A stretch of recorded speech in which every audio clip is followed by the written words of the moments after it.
السلام علیکم ورحمت الله وبرکاتو. امید لرم تاسو ټول صحتمند اوسئ.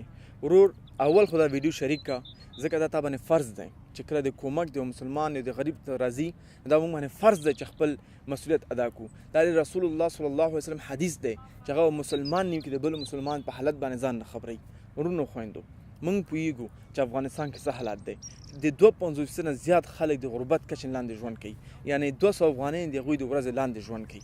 ورونو خویندو قمر خیریه د بنسټ دا پلان لري چې څنګه د ژمي په شان پیسې ټولې کړي په ژمي کې او خلکو ته توزیع کړي. نو همداسې موږ پلان لرو چې په رمضان دپاره پیسې ټولې کړو او د رمضان د 10مه ورځ باندې خلک تقسیم ورکړو ځکه چې ناوخته دی اوس. نو زما ټول دا خواهش دا دی که ستا زکات وي، صدقه وي، چې هر څه شی وي هر څه مې وس کېږي، که ستا $10 وس کېږي، $20 وس کېږي، 100 50 زر، نو لاس مه درېغوه ځکه زکات او خیرات سړی غریبۍ نه بلکې ستا په مال کې برکت اچوي.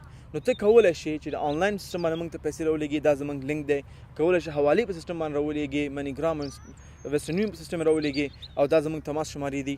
دا زموږ مسؤلیت دی چې تاسو موږ دا پیغام ووایو. اوس تاسو مسؤلیت دی چې کومک کوئ او که نه کوئ، او بل هغه چې کومک نشي کولی دا د هغوی فرض دی چې دا ویډیو شریک کړي څو پر نور خلک چې کومک کولی شي او دا ویډیو وګوري. جزاک الله خیره. الله تاسو ټول ته اجر درکړي.